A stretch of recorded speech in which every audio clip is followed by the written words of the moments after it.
நல்ல நிலமாகிடு. வசனத்தை கேட்டு ஏற்றுக்கொண்டு 1 30, 1 60, 1 100 பலன் கொடுக்கின்றார்கள்.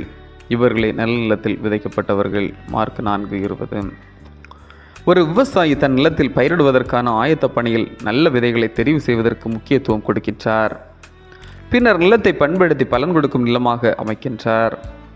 தான் எதிர்பார்க்கும் பலனை பெற்றுக்கொள்வதற்கு தேவையான தொடர்ந்த பராமரிப்பு வேலைகளையும் அவர் செய்கின்றார்.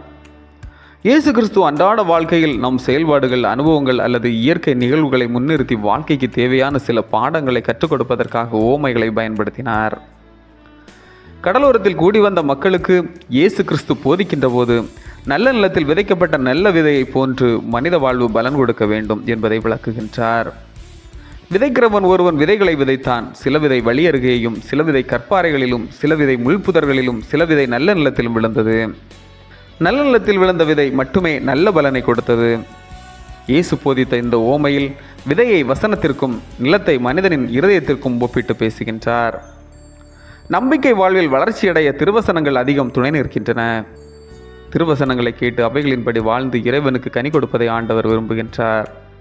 ஆனால் திருவசனங்களை கற்றுக்கொள்வோர் பலரின் உள்ளத்தில் அவைகள் பதியாமல் பலன் தராமல் போய்விடுகின்றன.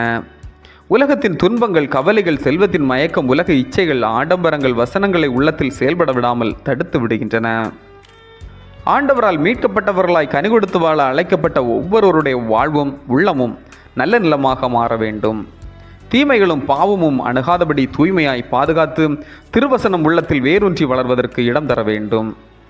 இறைவன் விரும்பும் நல்ல நிலமாக இந்த தவ காலங்களிலும் நம் உள்ளத்தை மாற்றி பண்படுத்தி 30, 60, 100 கனிதர முயற்சித்திடுவோம். இறையருள் நம்மோடு இருக்கட்டும். ஜெபம். அன்பு ஆண்டவரே, நல்ல நிலமாக மாறி நல்ல பலன் கொடுக்க என்னை தகுதிப்படுத்தி அருளும். ஆமேன். இந்த நாள் உங்களுக்கு இனிய நாளாக மலரட்டும்.